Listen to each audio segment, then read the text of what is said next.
First of all the first thing is letter. अगर आपसे कोई पूछे कि व्हाट इज अ लेटर या लेटर क्या है, एक लेटर के बारे में तो हम सब जानते हैं जिसे खत कहा जाता है, लेकिन apart from it all the alphabets from A to G, I mean A से लेके जेड तक जितने भी अल्फाबेट्स होते हैं उनको लेटर कहा जाता है। नेक्स्ट हमारे पास आते हैं वोवल एंड कॉन्सोनेंट। तो लिहाजा कुछ मखसूस लेटर्स को डिस्टिंग्विश किया गया है, उनको डिवाइड किया गया है into vowels and consonants. For example A, E, I, O and U, इन तमाम लेटर्स को वोवल्स कहा जाता है। And apart from these letters बाकी जितने भी अल्फाबेट्स हैं या लेटर्स हैं उनको कॉन्सोनेंट्स कहते हैं। नेक्स्ट हम आते हैं word. What is a word? अगर हमें वर्ड को एक्सप्लेन या डिफाइन करना पड़े तो हम कहेंगे कि लेटर्स और alphabets combine to form a word. या इस तरह समझ लें कि दो या दो से ज्यादा लेटर्स जब आपस में मिलते हैं तो वर्ड बनता है। फॉर एग्जाम्पल बॉय, बॉय एक वर्ड है। So boy is a combination of 3 letters. Number 1 is B, second is O and the last one is Y. तो लिहाजा हम देख सकते हैं कि 3 अल्फाबेट्स इकट्ठे हुए तो उन्होंने एक वर्ड बना दिया। अब वर्ड के अंदर हमारे पास 2 और चीजें आती हैं। Number 1 is prefix and the another one is suffix. अब हम देखते हैं कि प्रीफिक्स क्या है और सफिक्स क्या है। जब भी हमारे पास एक वर्ड हो, फॉर एग्जाम्पल हम कहते हैं हैप्पी। अब हैप्पी एक वर्ड है और अगर इसके स्टार्ट में एक और वर्ड लगा दिया जाए जिसकी वजह से ये एक नया वर्ड बन जाए, तो उस सूरत में जो स्टार्टिंग में वर्ड लगाया जाता है उसे हम प्रीफिक्स बोलते हैं। फॉर एग्जाम्पल अगर मैं हैप्पी के स्टार्ट में UN लगा देता हूं तो ये अनहैप्पी बन जाएगा। तो अब ये हैप्पी से ना खुश बन गया, अनहैप्पी बन गया। तो लिहाजा वर्ड की इस किस्म को हम प्रीफिक्स कहेंगे। इसी तरह सफिक्स में हम किसी भी वर्ड के आखिर में एक और वर्ड लगा के हम एक नया वर्ड बना देते हैं।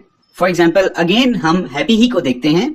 अगर हम हैप्पी के एंड पे ILY लिख दें तो ये बन जाएगा हैप्पीली। तो लिहाजा ये एक नया वर्ड है। हैप्पी मीन खुश और हैप्पीली मीन खुशी से। तो लिहाजा ये जो पोर्शन है इस नए वर्ड का ILY, इसे हम सफिक्स कहेंगे। राइट जी। लेसन नंबर 1 के थर्ड पॉइंट पे हम आते हैं जो कि है फ्रेज। अब अगर आपको डिफाइन करना हो कि phrase like what is phrase, तो लिहाजा इसका आंसर निहायत ही आसान है। Phrase is basically a combination of words. इसमें लफ्जों को इकट्ठा किया जाता है और एक फ्रेज को तश्कील किया जाता है। बेसिकली फ्रेजेस मुख्तलिफ किस्म के होते हैं, लेकिन फ्रेज में एक मेन चीज जो आपके लिए जानना बहुत जरूरी है वो ये है कि फ्रेज में कभी भी पूरा मीनिंग या पूरा मैसेज कन्वे कभी भी नहीं किया जाता। मैं आपको एग्जाम्पल देता हूं, on the road, in the rain. These are the 2 examples of the phrase. अब आप देख सकते हैं कि इन दोनों में कॉम्बिनेशन ऑफ वर्ड्स है। ऑन भी एक वर्ड है, द भी एक वर्ड है, रोड भी एक वर्ड है और इसी तरह इन द रेन, ये भी अलग अलग वर्ड्स हैं। लेकिन इन दोनों एग्जाम्पल्स में हमें कंप्लीट मैसेज नहीं मिल रहा। For example on the road, सड़क पर। अब सड़क पर क्या है या रोड पर क्या है हमें नहीं पता क्योंकि कंप्लीट मैसेज नहीं मिल रहा। इसी तरह इन द रेन, बारिश में, इस एग्जाम्पल में भी हमें कंप्लीट मैसेज नहीं मिल रहा। अब बारिश में क्या है, बारिश में कौन है, हमें कोई आइडिया नहीं है। तो लिहाजा इस तरह के जितने भी एग्जाम्पल्स आपके सामने आएंगे उन्हें हम कहेंगे phrases. Phrase is a combination of words but it never gives you the complete message. Right जी। फर्स्ट लेसन के लास्ट में हम पढ़ेंगे सेंटेंस।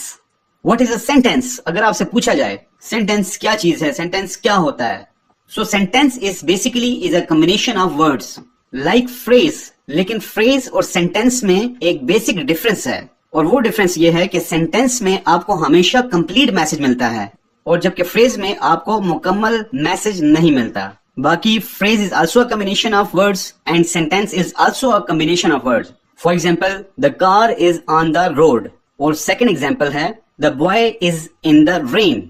इन दोनों एग्जाम्पल्स में अगर आप गौर करेंगे तो ये वाले पोर्शंस ऑलरेडी हम डिस्कस कर चुके हैं इन फ्रेज, जिसमें कॉम्बिनेशन ऑफ वर्ड्स तो थी लेकिन मैसेज कम्युनिकेट नहीं हो रहा था या कन्वे नहीं हो रहा था। और जब हमने इनके साथ द कार इज या द बॉय इज ऐड किया तो अब ये सेंटेंस कंप्लीट हो गया क्योंकि इसके जरिए, इन कॉम्बिनेशन ऑफ वर्ड्स के जरिए हमें मैसेज पूरा कन्वे हो रहा है। The car is on the road, गाड़ी रोड पर है। The boy is in the rain, लड़का जो है वो बारिश में है। तो लिहाजा मैसेज कंप्लीट आ गया। एक और चीज मैं आपको बताना चाहूंगा कि phrase can be a part of a sentence. जैसा कि आप देख सकते हैं कि वो एक जुमले का हिस्सा हो सकता है, लेकिन a sentence can never be a part of a phrase. हम इंशाल्लाह सेंटेंस को नेक्स्ट लेसन में इन डिटेल डिस्कस करेंगे, लेकिन मैं इतना बताता चलूं कि एक बेसिक सेंटेंस के अंदर दो तरह की चीजें होती हैं। एक को हम कहते हैं subject and the other one is known as predicate. अब हम ये डिस्कस करेंगे कि सब्जेक्ट और प्रेडिकेट क्या होते हैं।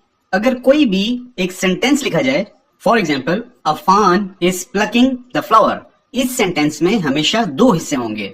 इवन कोई भी सेंटेंस हो उसमें दो हिस्से होंगे, एक होगा सब्जेक्ट और दूसरा होगा प्रेडिकेट। अब ये समझना बहुत जरूरी है कि सब्जेक्ट और प्रेडिकेट होते क्या हैं।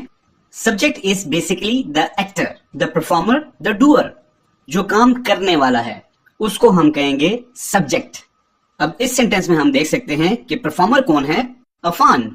So we can say the noun, the pronouns, these are actually the subjects. ये subjects होते हैं और इनके अलावा बाकी सेंटेंस का जितना भी पोर्शन बच जाता है उसको कहा जाता है predicate।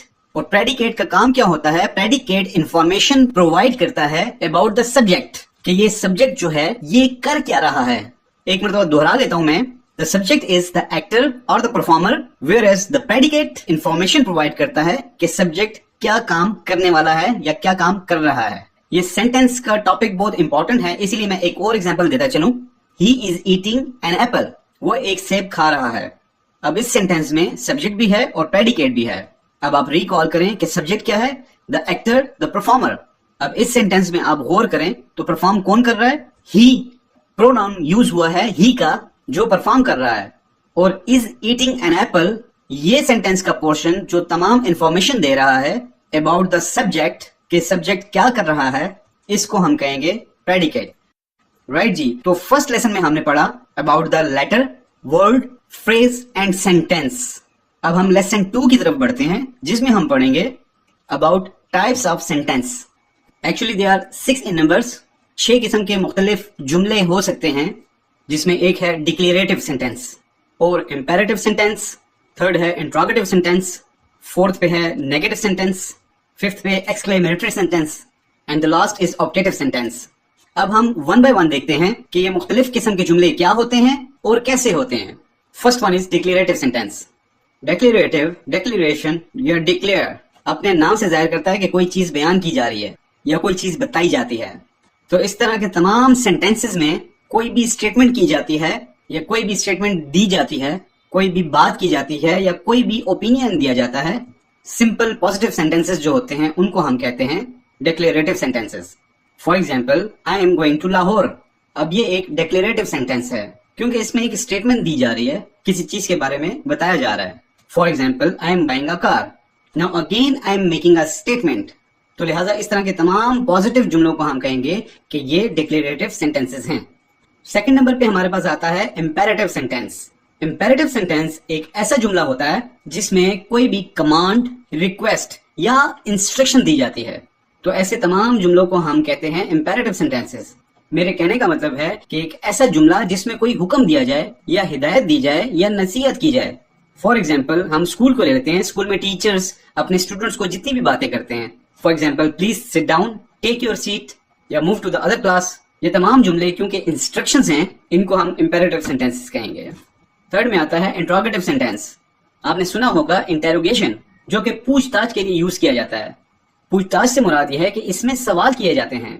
तो लिहाजा इंट्रोगेटिव सेंटेंसेस वो जुमले होते हैं जिनमें सवाल किया जाता है। For example, what are you doing, where are you going and what are you eating, what are you wearing. तो लिहाजा इस तरह के तमाम जुमले इंट्रोगेटिव सेंटेंसेस में आएंगे, जिसमें किसी किस्म के भी इंटेरोगेशन, सवाल या पूछताछ की जाए। तो लिहाजा जब भी आप कोई जुमला देखेंगे जिसमें कोई सवाल किया जाएगा तो उसको आप इंट्रोगेटिव सेंटेंस में लेंगे। फोर्थ नंबर पे आता है नेगेटिव सेंटेंस। नेगेटिव मीन मनफी, कोई भी ऐसा जुमला जिसमें इनकार किया जाए। तो लिहाजा ऐसे जुमले जिसमें किसी काम या किसी चीज से मना किया जाए उसको हम नेगेटिव सेंटेंस में लेंगे। For example, he is not going to Islamabad, I am not wearing his shoes, या he is not going with me. तो लिहाजा आप देख रहे हैं कि इन तमाम जुमलों में नॉट का इस्तेमाल या किसी बात का इनकार किया जा रहा है। फिफ्थ पे है एक्सक्लेमेटरी सेंटेंस। आपने अक्सर साइन ऑफ एक्सक्लेमेशन देखा होगा। अब साइन ऑफ एक्सक्लेमेशन आपको हमेशा एक्सक्लेमेटरी सेंटेंस में नजर आएगा, लेकिन सवाल ये पैदा होता है कि एक्सक्लेमेटरी सेंटेंस होता क्या है।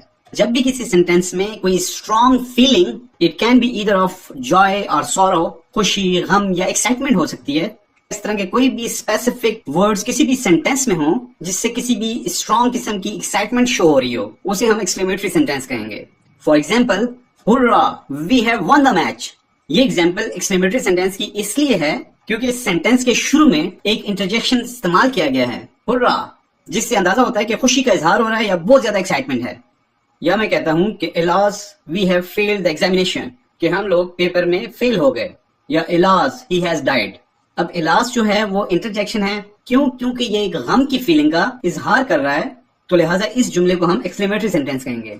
तो लिहाजा एक्सक्लेमेटरी सेंटेंस क्या है कि जब भी किसी जुमले में खुशी या गम की फीलिंग बताई जाए या इजहार किया जाए बाय यूजिंग एन इंटरजेक्शन, उसको हम एक्सक्लेमेटरी सेंटेंस कहेंगे। लास्ट में है ऑप्टेटिव सेंटेंस। किसी भी जुमले में विश का या ख्वाहिश का इजहार किया जाए या इवन दुआ की जाए तो वो तमाम जुमले ऑप्टेटिव सेंटेंस कहलाएंगे। May God bless you all, wish you a happy journey together, या wish you a very successful married life. ये तमाम एग्जांपल्स ऑप्टेटिव सेंटेंसेस में आएंगे क्योंकि इसमें मैंने एक विश का इजहार किया है। जिस तरह हम मुसलमानों के फौत होने के बाद हम अक्सर दुआ मांगते हैं कि may his soul rest in peace. अब ये सेंटेंस आएगा ऑप्टेटिव सेंटेंस में क्योंकि इसमें प्रे की जा रही है, दुआ भी दी जा रही है। इस तरह के तमाम जुमले कहलाए जाएंगे एग्जाम्पल्स ऑफ ऑप्टेटिव सेंटेंस। मैं एक मरतबा दोबारा रिपीट कर देता हूं कि there are total 6 types of sentences. 6 तरह के जुमले होते हैं जिनके साथ इंटरेक्शन हो सकता है या आप इस्तेमाल कर सकते हैं। नंबर 1 इज डिक्लेरेटिव, जिसमें आप सिंपल स्टेटमेंट देते हैं।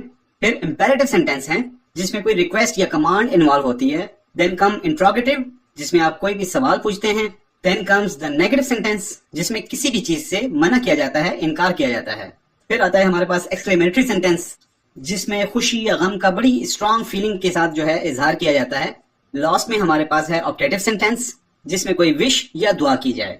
ये था हमारा लेसन नंबर 2, जिसमें हमने टाइप्स ऑफ सेंटेंसेस पढ़े। यहाँ पे हमारा लेसन नंबर 2 खत्म होता है और अब हम जा रहे हैं लेसन नंबर 3 की तरफ। लेसन नंबर 3 में हम पार्ट्स ऑफ स्पीच पढ़ेंगे। पार्ट्स ऑफ स्पीच में सबसे पहले हम देखेंगे कि ये स्पीच है क्या।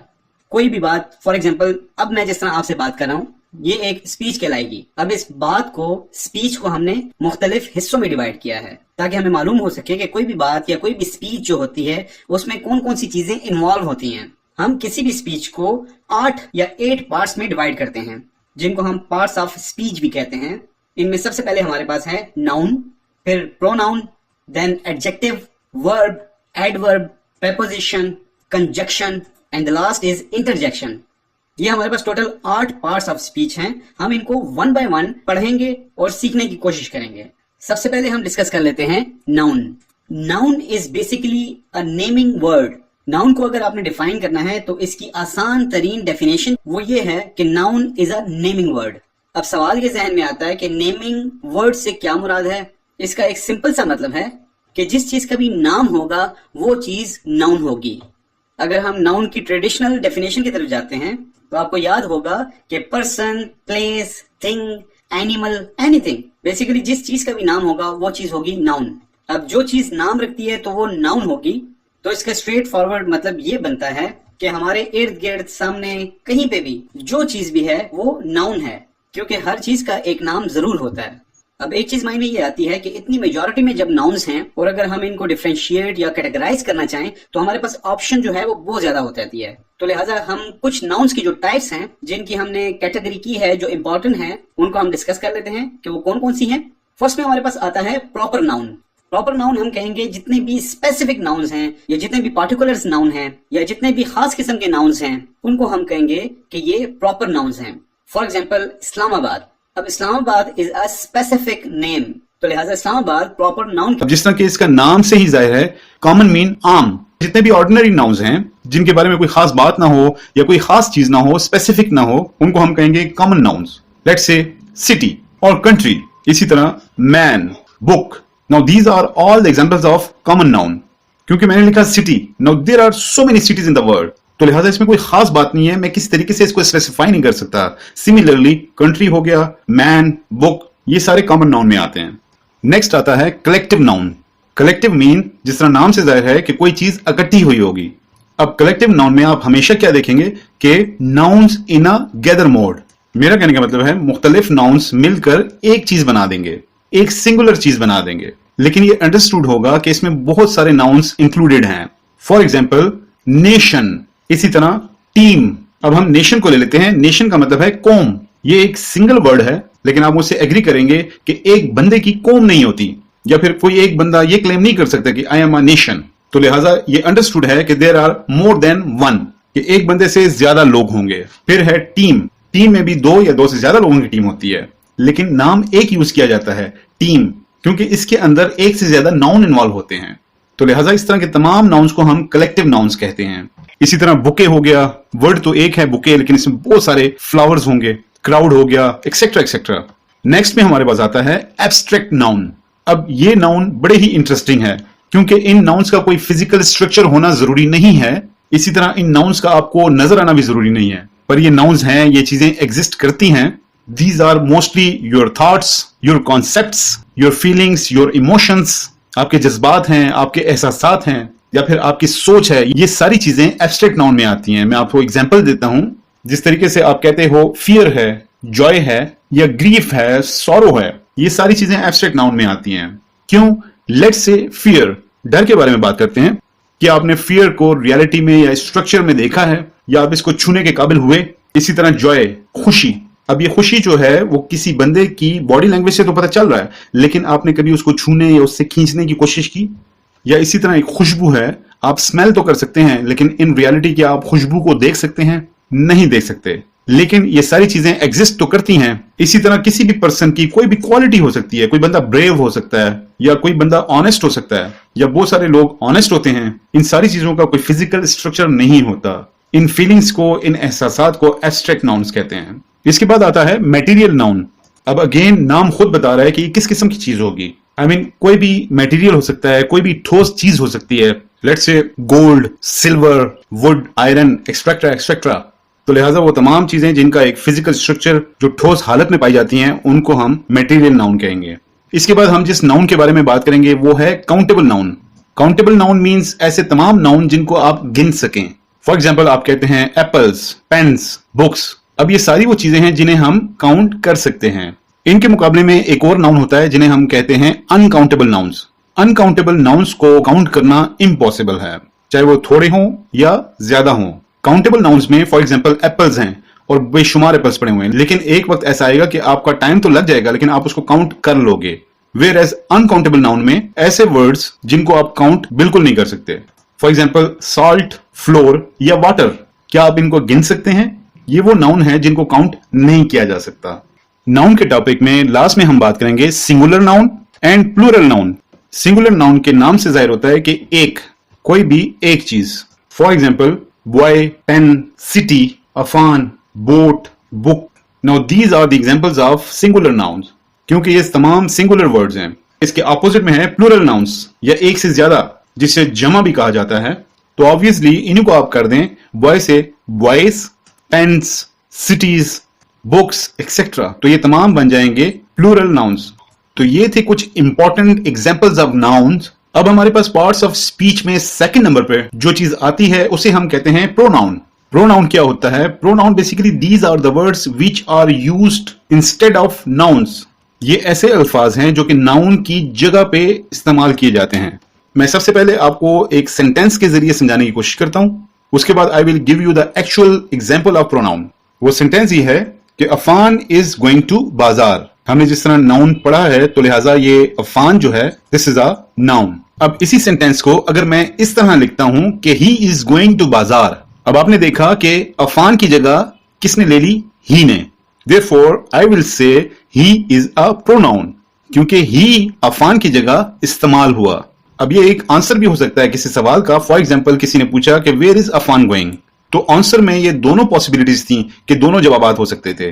Number 1 Affan is going to bazaar, या फिर ऐसा भी हो सकता है कि ही इज गोइंग टू बाजार। दोनों में अफान को चेंज करके ही आया, यानी नाउन की जगह प्रोनाउन ने ली, फिर भी आंसर या the meaning of the answer is same, वो वैसे का वैसा ही रहा। सो प्रोनाउन क्या है? प्रोनाउन ऐसे अल्फाज जो नाउन की जगह पर इस्तेमाल कर लिए जाएं, उनको हम कहते हैं दीज आर प्रोनाउन्स। तो लिहाजा he, she, it, I, we, you, they, ये तमाम जितने भी वर्ड्स हैं ये हैं प्रोनाउंस। अब प्रोनाउन बाय इटसेल्फ हमने थोड़ा सा इसको कैटेगराइज किया है into first person pronoun, second person pronoun और इसी तरह third person pronoun. First person, second person और थर्ड पर्सन को समझने के लिए एक आसान तरीका मैं आप लोगों को बताता हूं। First person is always the speaker, I mean बात करने वाला। Now I am the first person, मैं हूं बात करने वाला।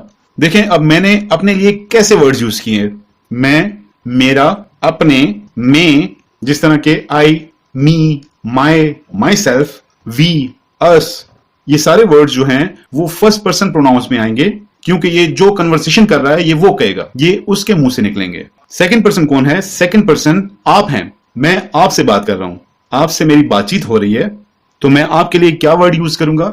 यू, योर, आपका, आप, यही अल्फाज इस्तेमाल होंगे ना। तो लिहाजा सेकंड पर्सन वो होता है जिसके साथ बात की जा रही हो, means you, your, yours, yourself, these are all the examples of second person pronouns, जिसके साथ बात की जा रही हो।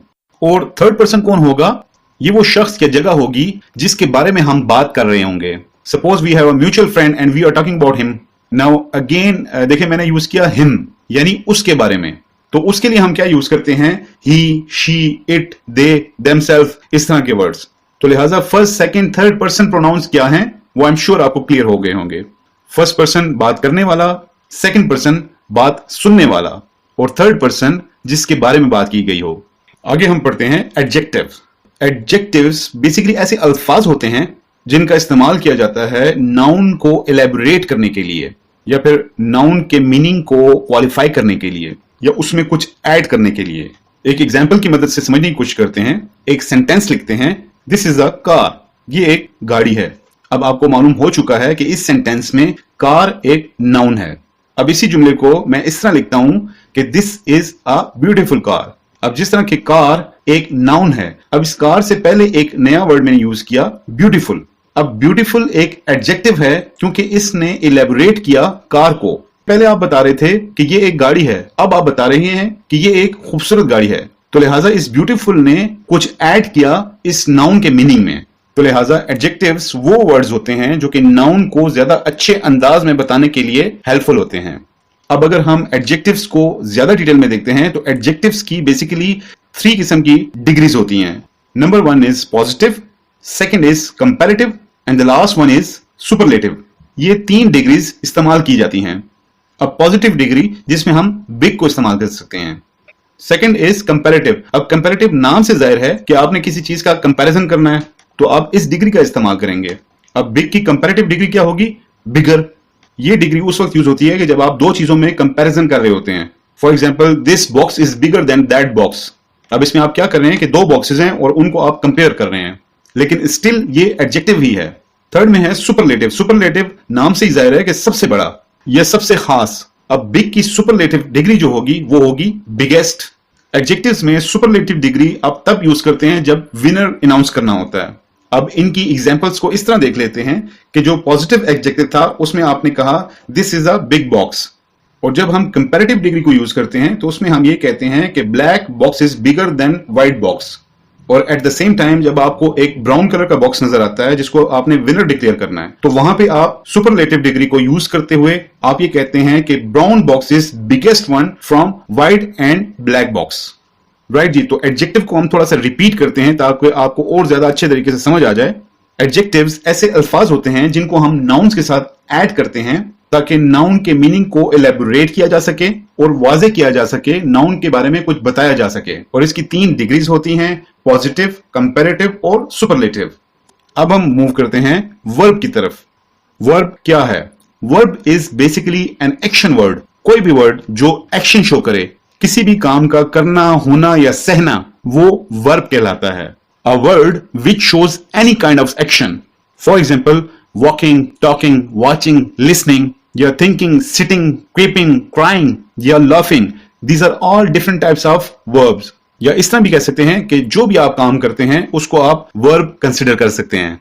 वर्ब के बाद आता है एडवर्ब। पार्ट्स ऑफ स्पीच में वर्ब के बाद एडवर्ब को हम डिस्कस करते हैं। अब अगर हम एडवर्ब को 2 पार्ट्स में डिवाइड कर लें, एडवर्ब, तो आपको थोड़ा सा आइडिया होगा कि जिस तरह हमने एडजेक्टिव में पढ़ा, आप थोड़ा सा रिकॉल करें कि एडजेक्टिव वो वर्ड्स होते हैं जो कि नाउन के मीनिंग को क्वालिफाई करते हैं, एलेबोरेट करते हैं, सिमिलरली एडवर्ब मीन वर्ब में कोई चीज जमा करें।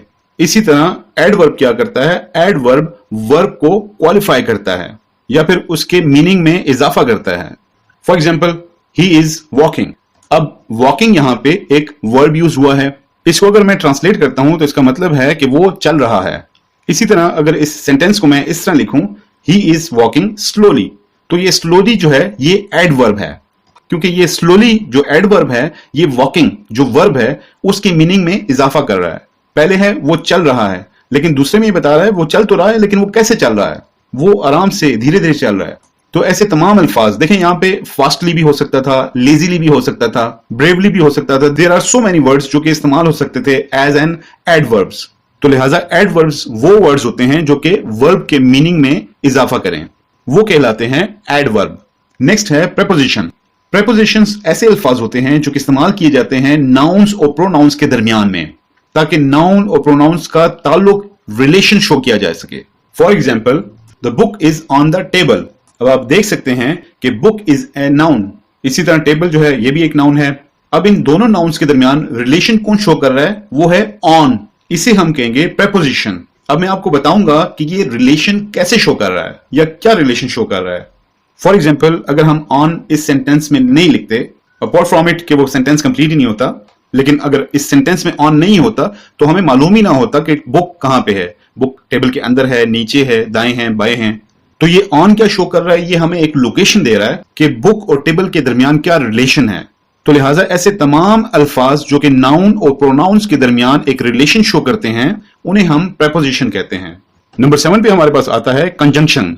कंजंक्शन को ज्वाइनिंग वर्ड्स के नाम से भी जाना जाता है। इनका काम क्या होता है कि these are the words which are used to join sentences, phrases और वर्ड्स टुगेदर। ये दो जुमले, फ्रेज या इवन वर्ड्स को भी आपस में जोड़ने के लिए इस्तेमाल किए जाते हैं। इसी वजह से इनको ज्वाइनिंग वर्ड्स भी कहा जाता है। कंजंक्शन को एक सेंटेंस के जरिए समझने की कोशिश करते हैं। For example, I am going to bazaar but I will be back soon. तो लिहाजा इस पूरे सेंटेंस में हम पहला जुमला अगर हम कंसिडर करें, आई एम गोइंग टू बाजार एज सेंटेंस 1, और सेंटेंस 2 हम कंसिडर करते हैं, आई will be back soon.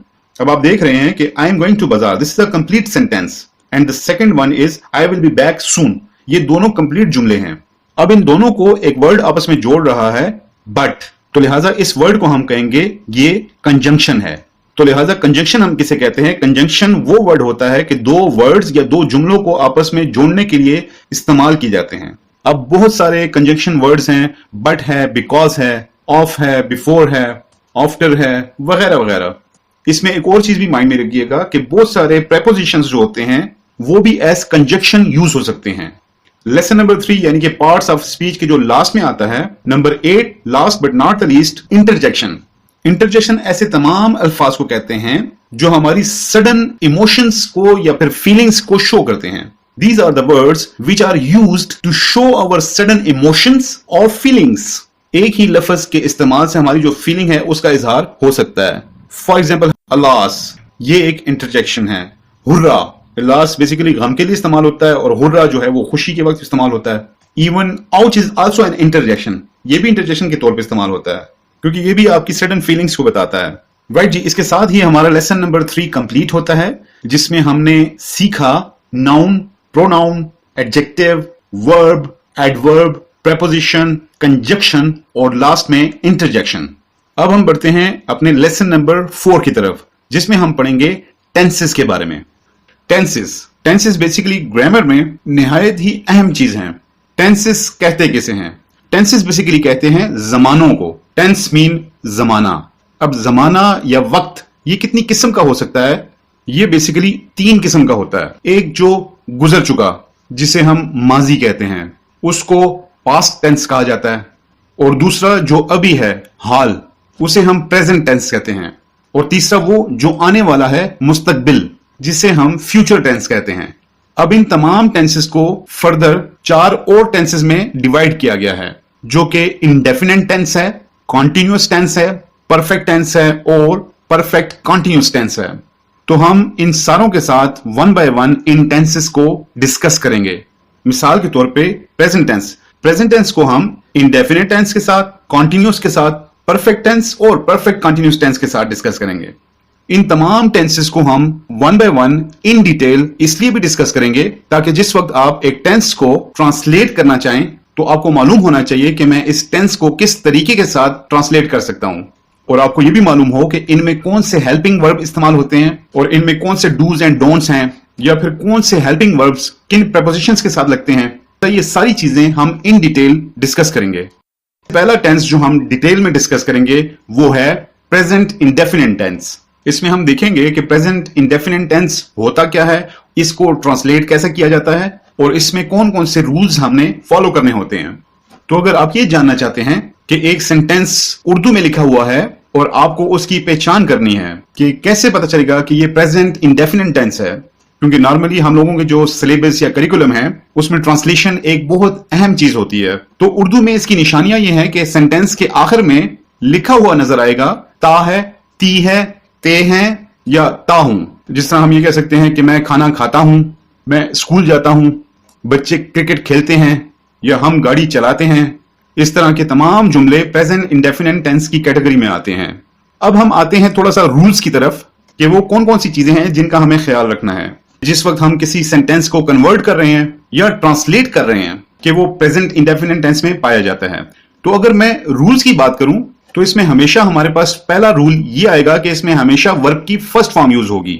The next rule is कि अगर हम इसके हेल्पिंग वर्ब्स की बात करें वो है डू एंड डज। इसमें दो हेल्पिंग वर्ब्स इस्तेमाल किए जाते हैं। अब एक और बात मैं आपको बताता चलूं कि प्रेजेंट इंडेफिनिट टेंस में कभी भी जो पॉजिटिव सेंटेंस हैं या स्टेटमेंट सेंटेंस हैं उसमें आप हेल्पिंग वर्ब्स का इस्तेमाल कभी भी नहीं करते। इसको हम बाद में डिटेल में डिस्कस कर लेते हैं। इसके अलावा एक और चीज मैं आपको बताता चलूं वो ये है कि प्रेजेंट इंडेफिनिट टेंस में आप वर्ब के बाद एस या ई एस का इजाफा करते हैं। फॉर एग्जाम्पल आपके सेंटेंस में अगर वॉक है तो आप वॉक्स करेंगे, अगर ईट है तो ईट्स करेंगे, सिंग है तो सिंग्स करेंगे, ड्रिंक है तो ड्रिंक्स करेंगे। लेकिन इसकी एक शर्त है, वो ये है कि the sentence has to be positive. Sentence का पॉजिटिव होना बहुत जरूरी है, और उसके अलावा ही, शी, इट और singular nouns. I mean to say कि जुमले के शुरू में ही, शी, इट यानी कि third person pronouns apart from they और सिंगुलर नाउन। सिंगुलर नाउन के बारे में मैं स्टार्ट में बता चुका हूं कि कोई भी एक नाउन, फॉर एग्जाम्पल अफान या कोई भी नाम हो सकता है किसी भी इंडिविजुअल का। इसी तरह बुक है, ट्री है, कार है, कोई भी चीज, ये सारे कहलाए जाते हैं सिंगुलर नाउन। जुमले के शुरू में कोई भी प्रोनाउन या कोई भी सिंगुलर नाउन है तो आपने वर्ब के बाद एस या ई एस लगा देना है, यानी वॉक है तो वॉक्स हो जाएगा, ईट है तो ईट्स हो जाएगा। लेकिन अगर जुमले के शुरू में आई, वी, यू, दे या प्लूरल नाउन मीन्स एक से ज्यादा नाम आते हैं तो आप वर्ब के बाद एस या ई एस नहीं लगाते। फॉर एग्जाम्पल अगर मैं एक जुमला कहता हूं वो पानी पीता है, अब देखें इस जुमले में ता है आता है। ता है की वजह से हमें मालूम हो गया कि ये प्रेजेंट इंडेफिनिट टेंस है, तो लिहाजा इस जुमले को हम इस तरह लिखेंगे ही ड्रिंक्स वाटर, वो पानी पीता है। अब आप देख सकते हैं कि मैंने ड्रिंक के आगे एस का इजाफा किया, उसकी वजह यह है कि शुरू में मैंने ही यूज किया था। इसी तरह अगर हम दूसरा जुमला लिखते हैं आई ड्रिंक वाटर, इसमें मैंने एस नहीं लिखा क्योंकि इसमें स्टार्ट आई से हो रहा है। अब हम आते हैं हेल्पिंग वर्ब्स की तरफ। जिस तरह कि आप जान चुके हैं कि इस टेंस के दो हेल्पिंग वर्ब्स हैं, डू एंड डज। अब सोचने की बात यह है कि डू या डज सिंपल सेंटेंसेस में या पॉजिटिव सेंटेंसेस में अगर इस्तेमाल नहीं होते तो ये हेल्पिंग वर्ब्स हैं क्यों? तो उसके जवाब यह है कि ये हेल्पिंग वर्ब्स इस्तेमाल होते हैं लेकिन नेगेटिव या इंट्रोगेटिव सेंटेंसेस के अंदर। मैं ऑलरेडी बता चुका हूं कि नेगेटिव सेंटेंसेस वो होते हैं, मनफी जुमले वो होते हैं जिसमें किसी चीज का इनकार किया जाए, और इंट्रोगेटिव हम बोलते हैं सवालिया जुमलों को जिसमें कोई ना कोई सवाल पूछा जा रहा हो। उस सूरत में ये हेल्पिंग वर्ब्स इस्तेमाल किए जाते हैं। अब हम ये देखेंगे कि ये हेल्पिंग वर्ब्स कौन से प्रोनाउंस और नाउन्स के साथ इस्तेमाल होते हैं। तो पहले डिस्कस करते हैं डज। डज आता है ही, शी, इट और किसी भी सिंगुलर नाउन के साथ, और डू इस्तेमाल किया जाता है आई, वी, यू, दे और प्लूरल नाउन्स के साथ। फॉर एग्जाम्पल वो स्कूल नहीं जाता है, he does not go to school. अब यहां पे एक और चीज नोट करें कि मैंने आपको बताया था कि अगर जुमले के शुरू में ही, शी, इट या सिंगुलर नाउन हो तो हम हेल्पिंग वर्ब के बाद एस या ई एस का एडिशन करते हैं, लेकिन इस जुमले में आपको वो नजर नहीं आ रहा। क्यों? क्योंकि वो काम हम सिर्फ पॉजिटिव सेंटेंस में करते हैं, तो लिहाजा नेगेटिव या इंट्रोगेटिव सेंटेंसेस में हम एस या ईएस नहीं लगाते, चाहे शुरू में कोई भी नाउन कोई भी प्रोनाउन इस्तेमाल किया गया हो। इसीलिए ये एक नेगेटिव जुमला है। तो आप देख सकते हैं कि हेल्पिंग वर्ब आ गया तो उसके बाद इसीलिए मैंने वर्ब के बाद एस या ईएस का एडिशन नहीं किया। तो जिस तरह हम देख सकते हैं कि इस जुमले के शुरू में ही है तो हेल्पिंग वर्ब हमने डज यूज किया। इसी को अगर मैं कह दूं आई, तो लिहाजा आई के साथ डज कभी भी यूज नहीं होगा, आई के साथ यूज होगा do. I do not go to school. और अगर आप इन सेंटेंसेस को आप क्वेश्चन की फॉर्म में लेकर आना चाहते हैं, for example he goes to school, तो ये एक पॉजिटिव सेंटेंस है, ही गोज टू स्कूल। आप देख सकते हैं कि ई एस का इस्तेमाल हुआ है। अब अगर मैं कहता हूं कि इसको हमने नेगेटिव में चेंज करना है, तो हम क्या करेंगे कि ही के बाद हेल्पिंग वर्ब ऐड करेंगे, तो हम लिखेंगे कि he does not go to school. इसमें मैंने हेल्पिंग वर्ब के बाद नॉट लगा दिया, इसी वजह से ये सेंटेंस नेगेटिव में कन्वर्ट हो गया। और अगर मैं इसी सेंटेंस का इंट्रोगेटिव सेंटेंस बनाता हूं या सवालिया जुमला बनाता हूं, ही गोज टू स्कूल को इंट्रोगेटिव में सेंटेंस में चेंज करना है, मैं क्या करूंगा कि इस हेल्पिंग वर्ब को मैं शुरू में ले आऊंगा। तो ये सेंटेंस इस तरह बन जाएगा, does he go to school और आखिर पे क्वेश्चन मार्क। इंट्रोगेटिव सेंटेंस में हमेशा आखिर पे क्वेश्चन मार्क आता है। तो लिहाजा ये बड़ा सिंपल सा मेथड है कि प्रेजेंट इंडेफिनिट टेंस में जब भी आप किसी भी सिंपल जुमले को इंट्रोगेटिव सेंटेंस में कन्वर्ट करेंगे तो आपने सिंपली हेल्पिंग वर्ब को शुरू पे ले आना है और बाकी जुमला उसी तरह रहेगा। ये कुछ हमारे रूल्स हैं, बेसिक्स हैं प्रेजेंट इंडेफिनिट टेंस के। नेक्स्ट स्लाइड में आप सीखेंगे प्रेजेंट कंटिन्यूअस टेंस। अगर आप प्रेजेंट कंटिन्यूअस टेंस को उर्दू में जानना चाहते हैं या अगर आपने ट्रांसलेशन करनी है किसी उर्दू के सेंटेंस की इनटू इंग्लिश, तो उर्दू में इसकी कुछ निशानियां हैं। जुमले के आखिर में आपको मिलेगा रहा है, रही हैं, रहे हैं या रहा हूं। ये सेंटेंस के आखिर पे होंगे, जैसे मैं खाना खा रहा हूं, हम स्कूल जा रहे हैं, बच्चे क्रिकेट खेल रहे हैं, मुख्तलिफ किस्म के जुमले। अब प्रेजेंट कंटिन्यूअस टेंस में हमेशा कंटिन्यूटी शो होती है, एक काम का जारी होना शो होता है कि कोई भी काम है जो कंटिन्यूटी में है। अब हम हमेशा की तरह कुछ रूल्स के बारे में बात करेंगे। वो रूल्स जब आप ट्रांसलेट कर रहे होते हैं या एक सेंटेंस इंग्लिश का ही है और उसे कन्वर्ट कर रहे हैं इनटू अनदर टेंस या किसी दूसरे टेंस को प्रेजेंट कंटिन्यूअस टेंस में कन्वर्ट कर रहे हैं, तो इन रूल्स का आपको ख्याल रखना होगा। अब स्टार्टिंग में हम ये देखेंगे कि इसमें कौन सी फॉर्म ऑफ वर्ब यूज होती है। आप first form of the verb use करेंगे और एडिशन उसमें आईएनजी का होगा, जिसको अक्सर लोग या बाज लोग फोर्थ फॉर्म ऑफ वर्ब भी कहते हैं, लेकिन मेरे ख्याल में ये अभी तक स्पेसिफाई या प्रूव नहीं हो सका कि ये फोर्थ फॉर्म ऑफ वर्ब है। राइट जी, first form plus ING mean, अगर मिसाल के तौर पे वॉक है तो वॉकिंग हो जाएगा, इसी तरह ईट है तो ईटिंग हो जाएगा, स्लीप है तो स्लीपिंग हो जाएगा, टॉक है अगर तो टॉकिंग हो जाएगा। अब हम देखेंगे कि प्रेजेंट कंटिन्यूअस टेंस में हेल्पिंग वर्ब कौन कौन से इस्तेमाल होते हैं। इसके बेसिकली 3 हेल्पिंग वर्ब्स हैं, इज, एम, आर। ये 3 हेल्पिंग वर्ब्स इस्तेमाल होते हैं। अब हम सेपरेटली इन तीनों हेल्पिंग वर्ब्स को देखेंगे कि ये कौन से प्रोनाउंस और नाउन्स के साथ इस्तेमाल होंगे। इसका इस्तेमाल होता है ही, शी, इट और सिंगुलर नाउन के साथ। For example, he is playing football. अब आप यहां पे देख सकते हैं मैंने ही के साथ इज को यूज किया, और इसके साथ साथ मैं बताता चलूं कि एम जो है वो हमेशा सिर्फ आई के साथ यूज होगा, उसके अलावा किसी के साथ भी यूज नहीं होगा। अगर हम इसी सेंटेंस को सिर्फ प्रोनाउन चेंज करके देखें तो क्या हो जाएगा, आई एम प्लेइंग फुटबॉल। अब लास्ट में हमारे पास थर्ड हेल्पिंग वर्ब आता है आर, और आर हमेशा यूज होगा वी, यू, दे और तमाम प्लूरल नाउन्स के साथ। प्लूरल मीन जमा, एक साथ जितने भी नाउन्स होंगे। अब सेम सेंटेंस को हम दोबारा लिखते हैं, प्रोनाउन हम चेंज कर देंगे, यू आर प्लेइंग फुटबॉल। और अगर आप नेगेटिव सेंटेंस की बात करें तो जिस वक्त आप इन सेंटेंसेस को या इस सेंटेंस को नेगेटिव में कन्वर्ट करेंगे तो आप इन्हीं हेल्पिंग वर्ब्स के बाद नॉट का इस्तेमाल कर लेंगे। For example, is will become is not, am will become am not, और इसी तरह आर बन जाएगा और नॉट। जिस तरह अगर हम ही इज प्लेइंग फुटबॉल को नेगेटिव में कन्वर्ट करेंगे तो ये बन जाएगा he is not playing football. दूसरे हेल्पिंग वर्ड्स को भी देख लेते हैं, जिस तरह I am not playing football.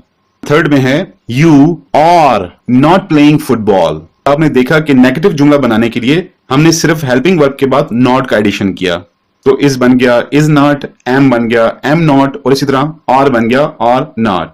और अगर हम इन्हीं सेंटेंसेस को इंट्रोगेटिव सेंटेंसेस में कन्वर्ट करते हैं, जो सवालिया जुमले हैं उनमें कन्वर्ट करते हैं, इंट्रोगेटिव सेंटेंस में कन्वर्ट करने का तरीका बहुत ही सिंपल है। इसमें जो हेल्पिंग वर्ब है उसको जुमले के स्टार्ट में लिख दिया जाता है। फॉर एग्जाम्पल, हमारा जो जुमला था ही इज प्लेइंग फुटबॉल, और अगर इस जुमले को हमने इंट्रोगेटिव सेंटेंस में कन्वर्ट करना है तो आपने सिंपली क्या करना है कि जो इज है, जो हेल्पिंग वर्ब है, इसको जुमले के शुरू में लिख देना है। तो ये क्या हो जाएगा, इज ही प्लेइंग फुटबॉल। इसी तरह हम दूसरों को भी चेंज करके देख लेते हैं। आई एम प्लेइंग फुटबॉल, तो इंट्रोगेटिव में हो जाएगा एम आई प्लेइंग फुटबॉल। इसी तरह तीसरा हेल्पिंग वर्ब का जो सेंटेंस था यू आर प्लेइंग फुटबॉल, तो उसका इंट्रोगेटिव बनेगा are you playing football. I am sure कि आपको प्रेजेंट कंटिन्यूअस टेंस की बहुत अच्छे तरीके से समझ आ गई होगी, और मुझे मालूम है कि इस एक्सरसाइज के बाद आप आसानी के साथ प्रेजेंट कंटिन्यूअस टेंस को जान सकेंगे, लिख भी सकेंगे, बोल भी सकेंगे, और उसके साथ साथ ग्रामर को एंजॉय भी करेंगे। नेक्स्ट स्लाइड में हम पढ़ेंगे present perfect tense. Present perfect tense में हम इसकी पहचान देखेंगे, इसी तरह हम इसके रूल्स के बारे में पढ़ेंगे। प्रेजेंट परफेक्ट टेंस बेसिकली किसी भी काम के या किसी भी चीज की कंप्लीशन को शो करता है कि ये चीज खत्म हो चुकी है या ये काम खत्म हो चुका है।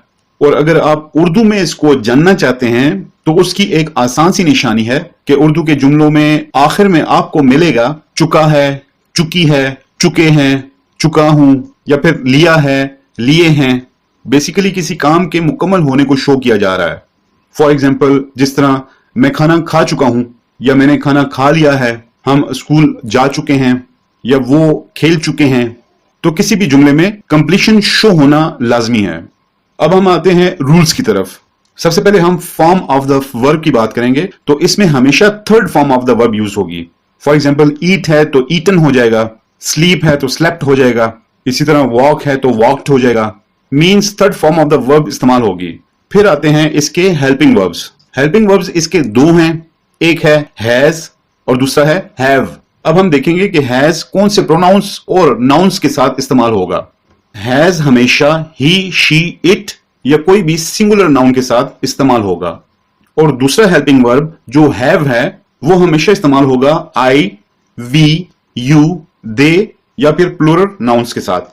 अब हम कुछ एग्जांपल्स देख लेते हैं। एग्जांपल है ही हैज।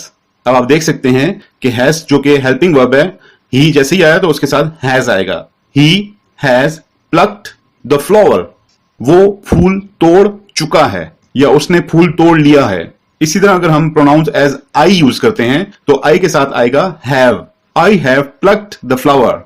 और अगर इसी तरह वी से स्टार्ट करते हैं तो वी के साथ अगेन यूज होगा have, we have plucked the flowers. और इसी तरह इन केस अगर शी आ जाता है जुमले के शुरू में तो आएगा has, she has plucked the flower. तो जैसा कि आप देख रहे हैं कि जैसे ही प्रोनाउंस या नाउन्स चेंज हो गए तो उसके साथ ही जो एप्रोप्रिएट हेल्पिंग वर्ब होगा वो भी चेंज होगा। और आपने गौर किया होगा कि फॉर्म ऑफ द वर्ब जो है वो हमेशा थर्ड ही यूज होगी। एक बात हमेशा याद रखिएगा कि जितने भी सिंपल परफेक्ट टेंसेस हैं तो उनमें हमेशा third form of the verb he use होगी। अब हम देखेंगे कि प्रेजेंट परफेक्ट टेंस के नेगेटिव सेंटेंसेस बनाते वक्त हमें क्या करना होगा।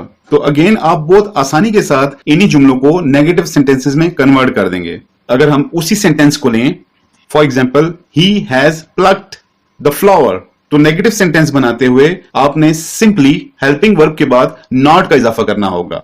तो ये बन जाएगा he has not plucked the flower, या मैं कह लेता हूं आई have not plucked the flower. अब लास्ट में हम देखेंगे कि अगर इन्हीं सेंटेंसेस को इंट्रोगेटिव सेंटेंसेस में कन्वर्ट करेंगे तो हमें क्या करना होगा। तो गाइज, इंट्रोगेटिव में बहुत ही आसान काम है कि आप हेल्पिंग वर्ब को सेंटेंस के शुरू में ले आते हैं तो वो इंट्रोगेटिव सेंटेंस बन जाता है।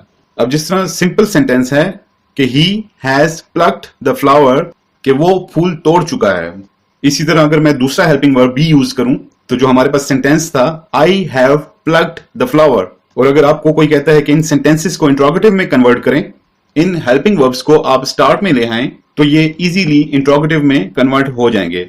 For example, has he plucked the flower, और इसी तरह have I plucked the flower.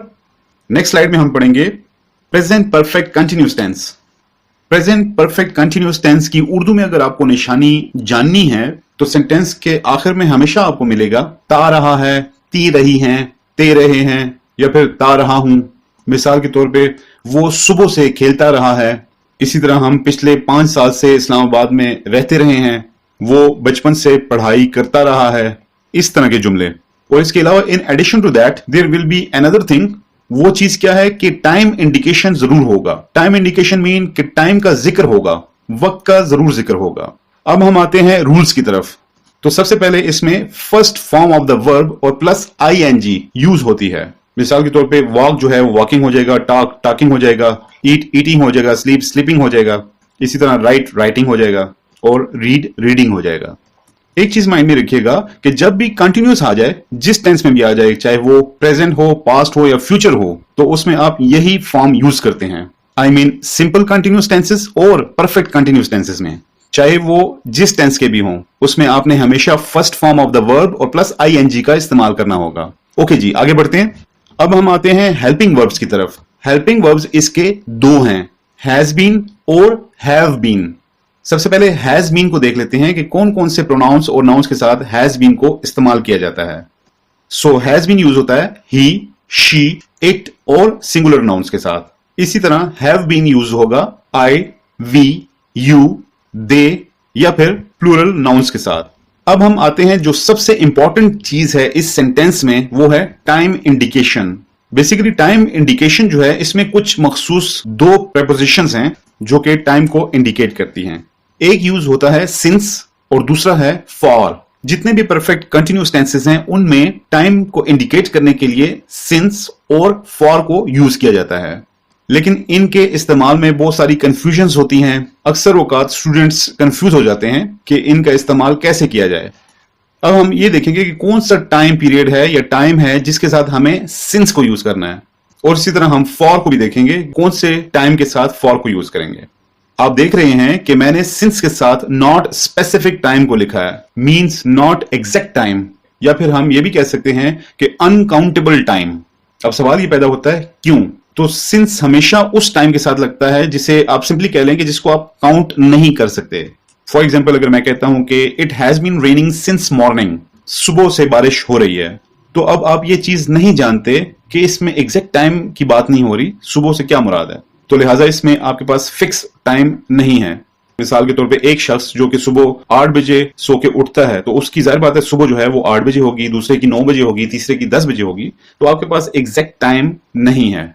और जब हम फॉर को यूज करते हैं तो हमेशा हम फॉर को वहां यूज करेंगे जहां पे काउंटेबल टाइम होगा। For example, I have been playing cricket for the last 2 hours या फॉर द लास्ट 3 ईयर्स। तो अब for the last 3 years mean 3 years, तो लिहाजा इसको जो मर्जी भी कह लें, इसको वो 3 साल ही रहेंगे। तो ये काउंटेबल हैं, आप इनको काउंट कर सकते हैं। सिंपली सिंस वाला टाइम काउंटेबल नहीं होगा और फॉर वाला टाइम काउंटेबल होगा। अब हम कुछ एग्जाम्पलरी सेंटेंसेस लिखते हैं जिसकी हेल्प से आपको ये तमाम चीजें और ज्यादा क्लियर हो जाएंगी।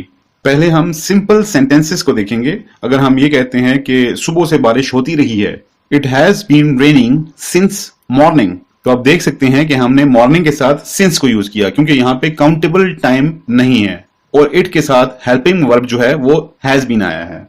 It has been raining since morning, और उसके साथ साथ first form of verb rain और आईएनजी रेनिंग हो गया, और इसी तरह सिंस और मॉर्निंग, क्योंकि मॉर्निंग एक टाइम इंडिकेशन जरूर है लेकिन अनकाउंटेबल टाइम है। अब दूसरा सेंटेंस हम देख लेते हैं। I have been living here for the last 2 years, मैं पिछले 2 साल से यहां रह रहा हूं। अब शुरू में आप देखें हमने प्रोनाउन आई यूज किया, तो उसके साथ हेल्पिंग वर्ब जो हमने यूज किया वो है हैव बीन, और इसके साथ साथ आप देख सकते हैं living first form plus ING, और यहां पे हमने यूज किया फॉर। किस लिए यूज किया? 2 ईयर्स के लिए, जो कि काउंटेबल टाइम है। इसी तरह अगर मैं 2 ईयर्स की जगह चाइल्डहुड लिख लूं तो फिर मुझे सिंस ऐड करना पड़ेगा। अब हम देखते हैं कि अगर इन सेंटेंसेस को हमें नेगेटिव में कन्वर्ट करना हो तो हमें क्या करना होगा। इनकी कन्वर्जन और सेंटेंसेस से थोड़ा सा डिफरेंट है। ये डिफरेंट इसलिए भी कह सकते हैं क्योंकि इनके जो हेल्पिंग वर्ब्स हैं उनमें 2 वर्ड्स आते हैं। एक वर्ड है हैज और दूसरा है बीन। इसी तरह हैव और फिर दूसरा आता है बीन। तो क्योंकि 2 वर्ड्स हैं तो इनको नेगेटिव में कन्वर्ट करने के लिए आपने करना क्या है, जो नॉट होगा वो हैव और बीन के दरमियान में आप लिख लेना है। इसी तरह हैज और बीन के दरमियान में आपने नॉट लिख लेना है। हैज नॉट बीन और इसी तरह have not been. For example, it has not been raining since morning. इसी तरह दूसरे सेंटेंस को देख लेते हैं। एग्जाम्पल है I have not been living here for the last 2 years. हमने नॉट को हेल्पिंग वर्ब्स के दरमियान में लिख लिया था। Has not been and have not been. अब अगर इन्हीं सेंटेंसेस को इंट्रोगेटिव में कन्वर्ट करना हो तो कैसे किया जाए? तो इंट्रोगेटिव में आपने ये समझने की कोशिश करनी है कि ये जो हेल्पिंग वर्ब्स हैं, हैव बीन और हैज बीन, ये जो दो वर्ड्स हैं, तो इन दो वर्ड्स में से एक वर्ड को सेंटेंस के स्टार्ट में ऐड करेंगे और दूसरे को सब्जेक्ट के, उसी सेंटेंस के सब्जेक्ट के बाद। For example, has it been raining since morning. हमने सिर्फ हेल्पिंग वर्ड का जो पहला वर्ड था उसको सेंटेंस के शुरू में लिख दिया और second word of the helping verb जो था, या बकिया जो आधा हिस्सा था, बीन, सब्जेक्ट के बाद में लिख दिया। तो ये बन गया has it been raining since morning. अब दूसरे सेंटेंस को हम देखते हैं, have I been living here for the last 2 years। Interrogative sentence में जब आप कन्वर्ट करेंगे तो जो हेल्पिंग वर्ब्स हैं, जो जिसके दो पार्ट्स होते हैं, हैज बीन और हैव बीन, इन दोनों को आपने किसी भी सेंटेंस में अलग-अलग लिखना है। फॉर एग्जांपल, जो एक पार्ट है हैज या हैव, इसको सेंटेंस के शुरू में लिखना है और दूसरा पार्ट जो बीन है वो उस सेंटेंस के सब्जेक्ट के बाद आएगा। तो ये इजीली आपका जो सेंटेंस होगा वो इंट्रोगेटिव सेंटेंस में चेंज हो जाएगा। अब हम पढ़ेंगे past indefinite tense. Past indefinite tense के जो उर्दू के जुमले हैं उनको कैसे पहचाना जाए उसके बारे में बात करते हैं। उर्दू जुमले के आखिर में या, ये, यी और ये आपको मिलेगा। फॉर एग्जाम्पल, मैंने खाना खाया, हम स्कूल गए, बच्चों ने नहाया। तो आप देख सकते हैं कि इन जुमलों के आखिर में या, ये, यी आता है। अब हम पास्ट इंडेफिनिट टेंस के रूल्स को डिस्कस करेंगे। तो सबसे पहला जो रूल है, इसमें हमेशा second form of the verb use होता है। मिसाल के तौर पे ईट है तो एट हो जाएगा, इसी तरह ड्रिंक है तो ड्रैंक हो जाएगा, वॉक है तो वॉक्ड हो जाएगा। तो हमेशा इसमें वर्ब की सेकंड फॉर्म यूज होती है। एक लिहाज से ये टेंस बाकी टेंसेस से काफी आसान है क्योंकि इसमें हेल्पिंग वर्ब सिर्फ एक ही इस्तेमाल होता है और वो है डिड, DID, डिड। तो लिहाजा डिड को आप तमाम प्रोनाउंस और नाउंस के साथ इस्तेमाल करेंगे। मतलब I, we, you, they, he, she, it, singular और इसी तरह प्लुरल नाउंस के साथ आप इसको इस्तेमाल करेंगे। एक और चीज बहुत इंपॉर्टेंट है कि अगर हेल्पिंग वर्ब जो डिड है अगर जुमले में आ जाए तो फिर आप वर्ब की सेकंड नहीं बल्कि फर्स्ट फॉर्म यूज करेंगे। मेरा कहने का मतलब है कि सिंपल सेंटेंस के अलावा जो कि पॉजिटिव सेंटेंस है, नेगेटिव और इंट्रोगेटिव सेंटेंसेस में आपने सेकंड फॉर्म ऑफ वर्ब को यूज नहीं करना बल्कि first form of the verb को यूज करना है। क्योंकि ये हेल्पिंग वर्ब जो है वो सिंपल सेंटेंस में यूज नहीं होता बल्कि सिर्फ नेगेटिव और इंट्रोगेटिव सेंटेंस में यूज किया जाता है। अब हम एग्जाम्पल्स को देख लेते हैं। उसने खाना खाया, ही एट फूड। अब ईट फर्स्ट फॉर्म है, लिहाजा मैंने सेकंड फॉर्म यूज की है क्योंकि मैं ऑलरेडी बता चुका हूं कि इस सेंटेंस में second form of the verb को इस्तेमाल किया जाता है। और अगर इस सेंटेंस को मैं नेगेटिव में कन्वर्ट करना चाहूंगा तो मुझे क्या करना पड़ेगा? He did not eat food. तो आपने देखा कि इसमें हेल्पिंग वर्ब जो डिड है वो आ गया, आपने यहां पे first form of the verb को यूज करना है। और अगर इसी सेंटेंस को हम इंट्रोगेटिव सेंटेंस में कन्वर्ट करना चाहें तो इस हेल्पिंग वर्ब को सेंटेंस के शुरू में इस्तेमाल करना पड़ेगा। तो ये बनेगा डिड ही ईट फूड। अब हम थोड़ा सा प्रोनाउन चेंज करके देखते हैं। मैंने जिस तरह ऑलरेडी बताया कि एक ही हेल्पिंग वर्ब है तो लिहाजा ये तमाम नाउन्स और प्रोनाउंस के साथ लिखा जाएगा। For example, eye flu the kite, मैंने पतंग उड़ाई। अब फ्लाई फर्स्ट फॉर्म है तो यहां मैंने यूज किया फ्लू जो कि second form of the verb है। और अगर इसी सेंटेंस को मैं नेगेटिव में कन्वर्ट करूं तो हम कहेंगे I did not fly the kite. और अगर इसी सेंटेंस को इंट्रोगेटिव सेंटेंस में कन्वर्ट करूं तो हेल्पिंग वर्ब को स्टार्ट में ले जाके हम ऐसे लिखेंगे या पढ़ेंगे did I fly the kite. तो मेरे ख्याल में पास्ट इंडेफिनिट टेंस सबसे आसान टेंस है। नेक्स्ट टेंस है past continuous tense. Past continuous tense Urdu में इसकी पहचान आपको ऐसे हो सकती है कि सेंटेंस के आखिर में आपको मिलेगा रहा था, रही थी, रहे थे। कंटिन्यूअस टेंस में कंटिन्यूटी शो होती है। मैं आपको पहले भी बता चुका हूं, चाहे वो प्रेजेंट हो, पास्ट हो या फ्यूचर हो, इस टेंस में कंटिन्यूटी जरूरी है। और एक और चीज जो मैं पहले भी दोहरा चुका हूं कि कोई भी टेंस हो उसमें अगर आपको कंटिन्यूटी नजर आती है या कंटिन्यूअस लिखा हुआ नजर आ जाए तो उसमें आपने first form of the verb और ING इसको यूज करना है। मीन्स वॉक है तो वॉकिंग हो जाएगा, टॉक है तो टॉकिंग हो जाएगा, ईट है तो ईटिंग हो जाएगा, इसी तरह फाइट बिकम्स फाइटिंग और इसी तरह के और भी वर्ड्स। अब हम डिस्कस करेंगे इस टेंस के हेल्पिंग वर्ड्स के बारे में। इस टेंस के दो हेल्पिंग वर्ब्स हैं। Number 1 is was and number 2 is were. Was का इस्तेमाल होगा he, she, it, I and singular nouns के साथ, और वर इस्तेमाल होगा वी, यू, दे और प्लुरल नाउन्स के साथ। नॉर्मल कंडीशंस में ये इसी तरह इस्तेमाल किए जाते हैं, ये दोनों वर्ब्स इसी तरह इस्तेमाल होंगे। लेकिन सिर्फ एक केस ऐसा है जिसमें आई के साथ आपको वर यूज करना पड़ेगा, और वो केस क्या है? वो केस इस तरह है कि आपकी अगर कोई इम्पॉसिबल विश हो, इम्पॉसिबल विश मीन कि कोई शदीद किस्म की गैर यकीनी आपकी ख्वाहिश है। फॉर एग्जाम्पल, अगर मैं कहता हूं कि मैं पाकिस्तान क्रिकेट टीम का कैप्टन होता, क्योंकि अब ये मेरे लिए एटलीस्ट एक इम्पॉसिबल विश है, तो इसको मैं इस तरह कहूंगा कि I wish I were the captain of Pakistan cricket team. तो लिहाजा आई के साथ वर इस तरह की कोई सिचुएशन हो तो उसमें आपने मेंशन करना या लिखना है। अब हम सिंपल सेंटेंसेस की कुछ एग्जांपल्स को देखेंगे। For example, Affan. Affan is a singular noun. अब इसके साथ हम हेल्पिंग वर्ब को यूज करेंगे was. Affan was watering the plants. Affan पौधों को पानी दे रहा था। Second example is you were watching television. अब यहां यू के साथ हमने वर को इस्तेमाल किया। अब ये एग्जांपल्स तो हो गई सिंपल सेंटेंसेस की। अब हम बढ़ते हैं नेगेटिव और इंट्रोगेटिव सेंटेंसेस की तरफ। नेगेटिव सेंटेंस में वाज हो जाएगा वाज नॉट, और इसी तरह वर हो जाएगा were not. Affan was not watering the plants. अब आप देख सकते हैं कि हमने क्या किया, हमने वाज जो कि हेल्पिंग वर्ब है उसके साथ सिर्फ नॉट लगाया, तो सेंटेंस कन्वर्ट हो गया इनटू नेगेटिव सेंटेंस। इसी तरह you were not playing football. और अगर हम इंट्रोगेटिव को देखेंगे तो उसमें हम हेल्पिंग वर्ब को स्टार्ट में ले आएंगे, like was Affan watering the plants. और अगर दूसरा सेंटेंस है यू वर वॉचिंग टेलीविजन, वो हो जाएगा were you watching television. Next slide में हम पढ़ेंगे past perfect tense. Perfect tense जितने भी हैं, चाहे वो प्रेजेंट परफेक्ट टेंस हो, पास्ट परफेक्ट टेंस हो या फ्यूचर परफेक्ट टेंस हो, इसमें हमेशा कंप्लीशन ऑफ वर्क आपको मिलेगा। तो उर्दू में इसकी पहचान है चुका था, चुकी थी, चुके थे, या इसी तरह लिया था, लिए थे, ली थी वगैरह। अब मैं पहले भी आपको बता चुका हूं कि खाली परफेक्ट टेंस जितने भी हैं, खाली परफेक्ट टेंस उसमें कंटिन्यूस ऐड ना हो तो उसमें हमेशा third form of the verb use होगी, चाहे वो प्रेजेंट परफेक्ट टेंस हो, पास्ट परफेक्ट टेंस हो और इसी तरह फ्यूचर परफेक्ट टेंस हो। इसके साथ साथ हम बात करेंगे हेल्पिंग वर्ब के हवाले से। अब हेल्पिंग वर्ब इसमें सिर्फ एक है, वो है हैड, HAD, हैड। तो लिहाजा ऑब्वियस है कि ये तमाम प्रोनाउंस और नाउन्स के साथ इस्तेमाल होगा। अब हम एग्जांपल्स की तरफ जाएंगे। सबसे पहले पॉजिटिव सेंटेंसेस की बात हम करेंगे। For example, he had finished his homework. अब आप देख सकते हैं कि finish is the first form, whereas I have used third form of the verb finished.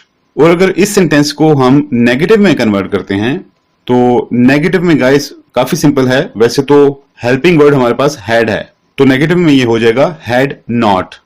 जैसा हमने पहले भी डिस्कस किया था कि परफेक्ट कॉन्टिन्यूस टेंसेस के अलावा, चाहे वो प्रेजेंट हो, पास्ट हो या फ्यूचर हो, उनके अलावा जितने भी टेंसेस हैं उनमें अगर आपने किसी सेंटेंस को नेगेटिव में कन्वर्ट करना है तो बाकी सेंटेंस वैसे का वैसा ही रहेगा, आपने सिर्फ हेल्पिंग वर्ब के साथ नॉट लगा देना है।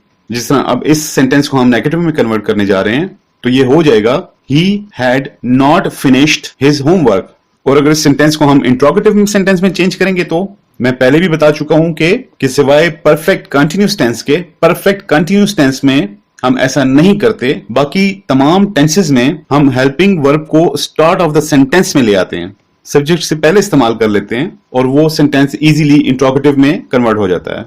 अब जिस तरह ये सेंटेंस है he had finished his homework, इसको इंट्रोगेटिव में अगर हम कन्वर्ट करेंगे तो हम हेल्पिंग वर्ब को स्टार्ट ऑफ द सेंटेंस ले आएंगे, तो ये हो जाएगा had he finished his homework. Next slide में हम पढ़ेंगे past perfect continuous tense. Continuous है तो कंटिन्यूटी श्योर है। इसके अलावा एक और चीज वो है टाइम इंडिकेशन। टाइम इंडिकेशन जरूरी है। जितने भी परफेक्ट कंटिन्यूस टेंसेस हैं, चाहे वो प्रेजेंट परफेक्ट कंटिन्यूस टेंस हो, पास्ट परफेक्ट कंटिन्यूस टेंस हो या फ्यूचर परफेक्ट कंटिन्यूस टेंस हो, उसमें टाइम इंडिकेशन बहुत जरूरी है। अब हम रूल्स के बारे में अगर हम बात करें तो मैं स्टार्ट में भी बता चुका हूं कि अगर किसी भी टेंस में कंटिन्यूस लिखा हुआ नजर आ जाए, चाहे वो सिंपल कंटिन्यूस टेंस हो या फिर परफेक्ट कंटिन्यूस टेंस हो, तो उसमें इंग फॉर्म, आई मीन ING वाली फॉर्म, कोई भी आप वर्ब देख सकते हैं। जिस तरह राइड है तो राइडिंग हो जाएगा, राइट है तो राइटिंग हो जाएगा, रीड है तो रीडिंग हो जाएगा, ईट है तो ईटिंग हो जाएगा। ING का एडिशन जरूरी है। अगर हम हेल्पिंग वर्ब की बात करें तो इस टेंस में हेल्पिंग वर्ब भी एक ही है और वो है हैड बीन। क्योंकि हेल्पिंग वर्ब एक है तो ऑब्वियस सी बात है कि ये हैड बीन जो है वो तमाम किस्म के प्रोनाउंस और नाउन्स के साथ इस्तेमाल होगा। और इसी तरह इस टेंस में टाइम इंडिकेशन भी जरूरी है। और हम ऑलरेडी डिस्कस कर चुके हैं कि टाइम को डिस्कस करने के लिए सिंस और फॉर को इस्तेमाल करना होता है। लेकिन फिर भी आपकी आसानी के लिए मैं दोबारा से हाईलाइट कर लेता हूं, सिंस को हम यूज करेंगे अनकाउंटेबल टाइम के लिए और फॉर को हम यूज करेंगे काउंटेबल टाइम के लिए। अब हम एग्जाम्पल्स की तरफ जाते हैं। सबसे पहले हम पॉजिटिव और सिंपल सेंटेंसेस को देख लेते हैं। He had been living in Lahore since childhood। अब हम इस टेंस की अकॉर्डिंग टू रूल्स कुछ चीजों को देख लेते हैं। नंबर 1, हमने हेल्पिंग वर्ब कौन सा यूज किया, दैट इज हैड बीन। और दूसरी चीज आप देख सकते हैं लिविंग, ING ऐड हो गया। और तीसरी चीज, क्योंकि काउंटेबल टाइम नहीं है तो लिहाजा हमने सिंस को यूज किया। और अगर हम फॉर का इस्तेमाल करें तो जुमला कैसा होगा, आइए उसको देखते हैं। आई हैड बीन, क्योंकि हेल्पिंग वर्ब एक ही यूज होगा तो वो तमाम नाउन्स और प्रोनाउंस के साथ यूज होगा। तो जुमला बनता है I had been living in Lahore for the last 3 years। अब ये 3 years काउंटेबल टाइम है, इसको आप काउंट कर सकते हैं। अब अगर हम इन्हीं पॉजिटिव सेंटेंसेस को नेगेटिव या इंट्रोगेटिव सेंटेंसेस में कन्वर्ट करते हैं तो क्या करना पड़ेगा, उसको डिस्कस करते हैं। तो नेगेटिव सेंटेंस के लिए आपको हेल्पिंग वर्ब के दरमियान में नॉट का इजाफा करना होगा। For example, he had not been living in Lahore since childhood. और अगर इस सेंटेंस को हम इंट्रोगेटिव सेंटेंस में कन्वर्ट करें तो हेल्पिंग वर्ड के फर्स्ट पार्ट को जुमले के शुरू में लिखना होगा। For example, had he been living in Lahore since childhood. तो लिहाजा हमारा past present continuous tense complete हुआ। मेरे ख्याल में तमाम टेंसेस इजी हैं और मैं अक्सर कहता हूं कि इंग्लिश ग्रामर मैथमेटिक्स की तरह है कि कुछ पेट रूल्स को आपको याद करना होता है और अगर आप याद कर लेते हैं तो आपके लिए अंग्रेजी का समझना, बोलना, लिखना, पढ़ना ये सब इजी हो जाता है। अब हम देखेंगे future indefinite tense. Future indefinite tense को अगर आप उर्दू में समझना चाहते हैं या उर्दू के जुमलों को समझना चाहते हैं जो इस टेंस से रिलेटेड हैं, तो उर्दू के जुमलों के आखिर में गा, गे, गी ये शो हो रहे होंगे। यानी हम स्कूल जा रहे होंगे, बच्चे पतंग उड़ा रहे होंगे, इसी तरह मवेशी चरागाहों में चर रहे होंगे। इस तरह के तमाम जुमले जिनके आखिर पे गा, गे, गी वगैरह इस तरह के वर्ड्स यूज हों। अब हम बात करते हैं रूल्स के हवाले से। तो सबसे पहली चीज फॉर्म ऑफ द वर्ब आती है किसी भी कन्वर्जन में। तो फ्यूचर इंडेफिनिट टेंस में हमेशा first form of the verb इस्तेमाल होगी।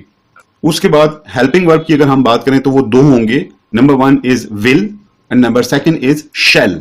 विल का इस्तेमाल होगा जब जुमले के शुरू में ही, शी, इट, यू, दे या कोई भी सिंगुलर या प्लूरल नाउन हो तो उनके साथ विल का इस्तेमाल होगा। और नोट कर लें कि शैल का इस्तेमाल सिर्फ और सिर्फ आई और वी के साथ होगा। इसके अलावा एक और इंपॉर्टेंट चीज मैं आपको बताता चलूं कि अगर आप अपने जुमले में या अपने जुमले को एम्फसाइज करना चाहते हैं, किसी बात को एम्फसाइज करना चाहते हैं, तो आपने एक सिंपल चीज करनी होगी। फॉर एग्जाम्पल, अगर आप कहते हैं कि वो कल स्कूल जाएगा तो आपने सिंपली कहना है कि he will go to school. लेकिन अगर आप इसके बरअक्स ये कहना चाहते हैं कि वो कल जरूर स्कूल जाएगा तो यहां आपने अपने जुमले में किसी काम के होने को एम्फसाइज किया है, तो फिर वहां आपने ही के साथ शैल का इस्तेमाल करना है। सिमिलरली विल की जगह शैल यूज होगा और इसी तरह शैल की जगह विल यूज होगा अगर आप अपने किसी जुमले में किसी चीज के बारे में एम्फसाइज कर रहे हैं। यही वजह है कि कंटिन्यूस राइटिंग में या ऐसे राइटिंग में या किसी भी फॉर्मेट में अगर आप कोई चीज लिख रहे हैं तो अगर आप विल की जगह शैल या शैल की जगह विल यूज कर भी देते हैं तो इन राइटिंग उस चीज पे कभी भी ऑब्जेक्शन नहीं आता, क्योंकि जो पढ़ने वाला है उसको ये नहीं पता कि आप क्या कहना चाह रहे हैं, कि ये काम जरूर होगा या ये काम होगा। अब हम कुछ एग्जाम्पल्स को देख लेते हैं। सबसे पहले पॉजिटिव सेंटेंस को देख लेते हैं। He will win the match, वो मैच जीतेगा। अब जैसा कि आप देख रहे हैं कि जुमले के शुरू में ही है तो हमने विल का इस्तेमाल किया और इसके साथ ही हमने first form of the verb को इस्तेमाल किया, विन। अब हम इसी सेंटेंस का प्रोनाउन चेंज करके देखते हैं। मैं ही की जगह आई लिख लेता हूं, I will win the match. I के साथ मैं शैल लिख दूंगा, I shall win the match. मैं फिर रिपीट करूंगा कि अगर ये कोई कंटिन्यूस राइटिंग है या फिर आप कोई ट्रांसलेशन नहीं कर रहे तो आप आई के साथ विल को या शैल को यूज कर सकते हैं, लेकिन इन केस अगर आप ट्रांसलेशन नहीं कर रहे।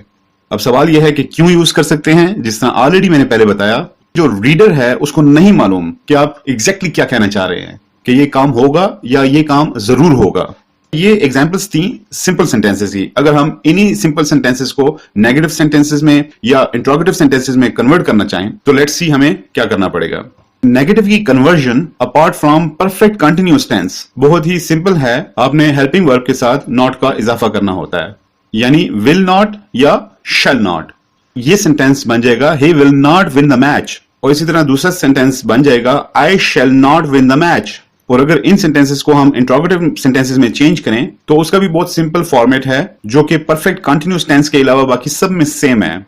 हेल्पिंग वर्ब को स्टार्ट ऑफ द सेंटेंस में आप सिंपली ले आते हैं तो वो इंट्रोगेटिव सेंटेंस में कन्वर्ट हो जाता है। जैसा will he win the match, इसी तरह दूसरा सेंटेंस है शैल आई विन द मैच। तो गाइज यहां हमारा फ्यूचर इंडेफिनिट टेंस कंप्लीट हुआ और नेक्स्ट स्लाइड में हम देखेंगे फ्यूचर कंटिन्यूअस टेंस।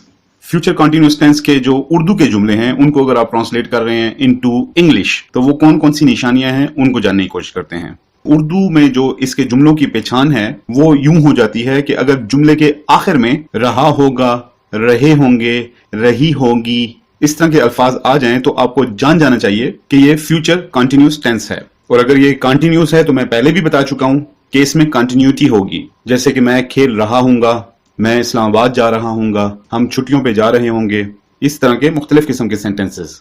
अब हम बात करते हैं रूल्स के ऊपर। और जैसा कि मैं पहले तमाम कंटिन्यूअस टेंसेस में बता चुका हूं कि इन टेंसेस में फर्स्ट फॉर्म प्लस आईएनजी का इस्तेमाल होता है। सेकंड में जो इसके हेल्पिंग वर्ड्स हैं वो हैं दो तरह के, will be and shall be. Will be जिन नाउन्स और प्रोनाउंस के साथ इस्तेमाल होगा वो हैं ही, शी, इट, दे और उसके साथ साथ सिंगुलर नाउन्स और प्लूरल नाउन्स के साथ। और शैल बी हम सिर्फ इस्तेमाल करेंगे आई और वी के साथ। आइए कुछ एग्जांपल्स की हेल्प के साथ समझने की कोशिश करेंगे। He will be going to school, वो स्कूल जा रहा होगा। तो जैसा कि आप देख रहे हैं कि जुमले के शुरू में ही है तो हम उसके साथ हेल्पिंग वर्ब विल बी इस्तेमाल करेंगे और उसके साथ साथ फर्स्ट फॉर्म के साथ आईएनजी गोइंग। अब हम शैल बी की एग्जांपल देखेंगे। I shall be watering the plants, मैं पौधों को पानी दे रहा हूंगा।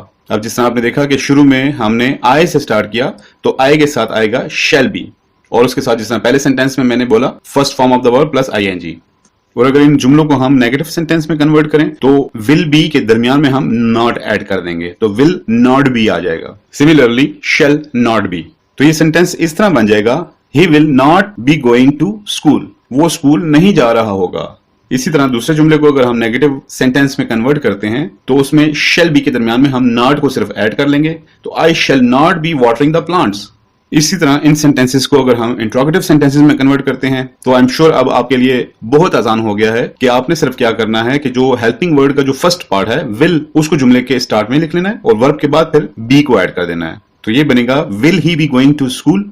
और दूसरे जुमले को हम इंट्रोगेटिव सेंटेंस में अगर कन्वर्ट करेंगे तो इस तरह होगा कि shall I be watering the plants. Simple and easy. Next slide में हम पढ़ेंगे future perfect tense. Future perfect tense के जो उर्दू के जुमले हैं उनकी पहचान हमें इस तरह होगी कि उन तमाम जुमलों के आखिर में होगा चुका होगा, चुके होंगे, चुकी होगी, या लिया होगा या लिए होंगे। कंप्लीशन ऑफ वर्क शो हो रहा होगा कि कोई काम मुकम्मल हो चुका है, चाहे वो किसी भी जमाने में मुकम्मल हो चुका हो, प्रेजेंट में हो, पास्ट में हो या फ्यूचर में हो। लेकिन क्योंकि ये फ्यूचर है तो इसमें हमेशा मुस्तकबिल में एक काम की कंप्लीशन शो हो रही होगी।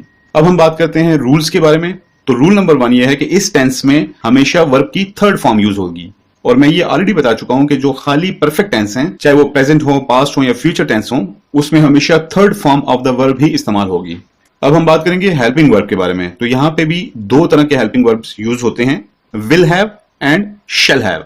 विल हैव का इस्तेमाल तब होगा कि अगर जुमले के शुरू में he, she, it, they, you singular या प्लूरल नाउन्स हों। और अगर जुमले के शुरू में आई और वी का इस्तेमाल हुआ हो तो वहां पे आपने शैल हैव को इस्तेमाल करना है। अब इस टेंस को कुछ एग्जांपल्स की हेल्प से समझने की कोशिश करते हैं। He will have won the match. अब जिस तरह सेंटेंस के शुरू में हमने यूज किया है ही, therefore our helping verb will be will have, और उसके साथ आप फॉर्म ऑफ द वर्ब जो है वो देख सकते हैं कि वो third form of the verb use हुई है, won। दूसरी एग्जांपल है I shall have won the match, और आप देख सकते हैं कि ये जुमला शुरू हुआ है I से, तो लिहाजा हमने helping verb shall have use किया और उसके साथ साथ वर्ब की थर्ड फॉर्म को हमने यहां पे ऐड किया, won। और अगर इन जुमलों को हम नेगेटिव में कन्वर्ट करेंगे तो हमने क्या करना है कि विल हैव के दरमियान में नॉट को ऐड करना है और शैल हैव के दरमियान में नॉट को इसी तरह ऐड करना है। तो ये बन जाएगा will not have, shall not have. तो लिहाजा ये सेंटेंस इस तरह कन्वर्ट होंगे कि he will not have won the match, I shall not have won the match. अगर इन सेंटेंसेस को हम इंट्रोगेटिव सेंटेंसेस में कन्वर्ट करते हैं तो हेल्पिंग वर्ब का शुरू का जो आधा हिस्सा है विल या शैल, उसको सेंटेंस के शुरू में लिख लेना है, जिस तरह will he have won the match और shall I have won the match. Next slide में हम पढ़ेंगे फ्यूचर परफेक्ट कंटिन्यूअस टेंस, जो कि फाइनल टेंस है। जहां पे भी कंटिन्यूस लिखा हुआ होगा वहां पे हमेशा वर्ब की फर्स्ट फॉर्म यूज होगी प्लस आईएनजी के साथ। इसी तरह हेल्पिंग वर्ब्स भी दो हैं, विल हैव बीन और shall have been. Will have been इस्तेमाल होगा he, she, it, you, they और तमाम सिंगुलर और प्लूरल नाउन्स के साथ, और शैल हैव बीन आई और वी के साथ इस्तेमाल होगा। उसके आगे जिस तरह मैं ऑलरेडी डिस्कस कर चुका हूं कि परफेक्ट कंटिन्यूस टेंस है तो लिहाजा यहां पे टाइम इंडिकेशन भी इन्वॉल्व होगी, तो हम इस्तेमाल करेंगे सिंस एंड फॉर। अगेन आपको क्लियर हो गया होगा कि सिंस हम इस्तेमाल करेंगे जहां अनकाउंटेबल टाइम का जिक्र हो, और जहां काउंटेबल टाइम होगा वहां पे हम फॉर को इस्तेमाल करेंगे। अब चलते हैं इस टेंस को एग्जाम्पल्स की मदद से समझने की कोशिश करते हैं। He will have been cursing all the evils since childhood। इसका मतलब यह हुआ कि वो तमाम बुराइयों पर बचपन ही से लानत बेचता रहा है। अब आपने देखा कि स्टार्ट में हमारे पास जो प्रोनाउंस है वो ही है, तो उसके साथ हेल्पिंग वर्ब हमने यूज किया will have been, और उसके आगे वर्ब की फर्स्ट फॉर्म और आईएनजी को ऐड किया। तो लास्ट में क्योंकि हमारे पास काउंटेबल टाइम नहीं था तो लिहाजा हमने सिंस का इस्तेमाल किया। अब हम प्रोनाउंस चेंज करके देखते हैं और दूसरा जुमला लिखते हैं, I shall have been living here for the last 1 year। तो लिहाजा आप देख सकते हैं कि हमने स्टार्ट में I का यूज किया तो उसके साथ shall have been को हमने ऐड किया, first form of the verb है और इसी तरह ing उसके साथ लगा हुआ है, और आखिर पे क्योंकि 1 ईयर काउंटेबल है तो हमने for का इस्तेमाल किया। और अगर इन्हीं जुमलों को हम नेगेटिव सेंटेंसेस में कन्वर्ट करते हैं तो हेल्पिंग वर्ड्स के दरमियान में हमने not को ऐड करना है। For example will have not been और इसी तरह shall have not been, तो ये जुमले बन जाएंगे He will not have been cursing all the evils since childhood। और दूसरा जुमला इस तरह बन जाएगा कि I shall have not been living here for the last 1 year। और अगर इसी सेंटेंस को हम इंट्रोगेटिव सेंटेंस में कन्वर्ट करें, या इन दोनों एग्जांपल्स को इंट्रोगेटिव सेंटेंसेस में अगर हम कन्वर्ट करेंगे तो ये लिखा जाएगा Will have he been cursing all the evils since childhood। Will have को जुमले के शुरू में ले आए हम लोग। इसी तरह दूसरी एग्जाम्पल को इंट्रोगेटिव सेंटेंस में कन्वर्ट करते हैं, Shall have I been living here for 1 year। तो लिहाजा इस स्लाइड में न सिर्फ हमने फ्यूचर परफेक्ट कंटिन्यूअस टेंस को पढ़ा और कंप्लीट किया बल्कि तमाम टेंसेस भी कंप्लीट कर लिए। तो टेंसेस कंप्लीट हो चुके हैं। इस स्लाइड में हम पढ़ेंगे active and passive voice. Basically academic writing में हमारे पास दो किस्म की वॉइसेस होती हैं, एक को हम बोलते हैं एक्टिव वॉइस और दूसरे को हम बोलते हैं passive voice. Depending upon the situation we use either of them. अब एक्टिव वॉइस और पैसिव वॉइस होते क्या हैं, इनका जानना बहुत जरूरी है। एक्टिव वॉइस हम कहते हैं उस वक्त जिस वक्त सब्जेक्ट जो है वो एक्शन परफॉर्म कर रहा होता है by itself. For example he is playing cricket. अब इस जुमले में सब्जेक्ट जो कि ही है वो एक्शन परफॉर्म कर रहा है, लेकिन some time subject receives the action from the object. कभी कभी ऐसा भी होता है कि जो सब्जेक्ट है वो बेसिकली रिसीव कर रहा होता है कोई भी एक्शन ऑब्जेक्ट से, तो ऐसी सिचुएशन में हम कहते हैं ये पैसिव वॉइस है। अब सवाल ये पैदा होता है कि सब्जेक्ट जो है वो एक्शन कैसे रिसीव करता है। इसको एक एग्जाम्पल की मदद से समझने की कोशिश करते हैं। Cricket is being played by him. तो इस सेंटेंस में आपको क्लियर हो जाएगा कि जो सब्जेक्ट है वो ऑब्जेक्ट को रिसीव कर रहा है। एक्टिव वॉइस में सब्जेक्ट जो है वो एक्शन परफॉर्म कर रहा होता है और पैसिव वॉइस में सब्जेक्ट एक्शन को रिसीव कर रहा होता है। ही इज प्लेइंग क्रिकेट, वो क्रिकेट खेल रहा है, ये हो गया एक्टिव वॉइस। और दूसरे जुमले में cricket is being played by him, तो इसकी ट्रांसलेशन ऐसे बनेगी कि क्रिकेट उससे खेला जा रहा है। एक्टिव और पैसिव वॉइस में अलग अलग सेंटेंसेस हमारे सामने आते हैं। अब गाइस अगर कोई सेंटेंस हमारे पास एक्टिव वॉइस का आता है और उसे हम पैसिव वॉइस में कन्वर्ट करने की कोशिश करते हैं तो उस दौरान हम लोगों को कुछ चीजों का ख्याल रखना होता है। बात चीजें टेंस टू टेंस भी वेरी करती हैं, लेकिन उनके अलावा कुछ ऐसी चीजें हैं जो कि आपने तमाम में फॉलो करनी होती हैं। फॉर एग्जाम्पल जब भी एक्टिव वॉइस से पैसिव वॉइस में जुमला कन्वर्ट होगा तो सब्जेक्ट जो है अपनी जगह स्विच कर लेगा, किसके साथ? ऑब्जेक्ट के साथ। मिसाल के तौर पे एक सेंटेंस लिखते हैं, आई एम ड्रिंकिंग वाटर। अब यहां पे हमारे पास सब्जेक्ट जो है वो है आई, सब्जेक्ट वो है जो काम करने वाला होता है, और वाटर जो है वो हमारे पास ऑब्जेक्ट है, और ऑब्जेक्ट वो चीज है जिसपे काम किया जा रहा हो। तो जिससे मैंने पहले भी कहा कि सब्जेक्ट की जगह ऑब्जेक्ट और ऑब्जेक्ट की जगह सब्जेक्ट को लेकर आना होगा। अब इस सेंटेंस को अगर हम पैसिव वॉइस में कन्वर्ट करेंगे तो सबसे पहले हम इनकी पोजीशंस को स्विच करेंगे। तो लिहाजा सेंटेंस के स्टार्ट में आ जाएगा वाटर और एंड पे आ जाएगा आई की जगह मी। अब नेक्स्ट स्टेज हमारे पास क्या आएगी? वो आएगी एप्रोप्रिएट हेल्पिंग वर्ब। हमने यहां पे एक मुनासिब हेल्पिंग वर्ब का इस्तेमाल करना है। अब हम जब टेंस बाय टेंस इस चीज को पढ़ेंगे तो हमें फिर आसानी होगी कि कौन सा हेल्पिंग वर्ब हमें किस टेंस में यूज करना है। लेकिन अभी फिलहाल ये समझ जाएं कि am कन्वर्ट हो जाएगा am being, is बन जाएगा is being और are बन जाएगा are being। तो लिहाजा वाटर के साथ तो हम am यूज नहीं करेंगे, तो वाटर के साथ यूज होगा is, और is अकेला यूज नहीं होगा बल्कि यूज होगा water is being। तो लिहाजा ये एक प्रॉपर हेल्पिंग वर्ब हो गया is being।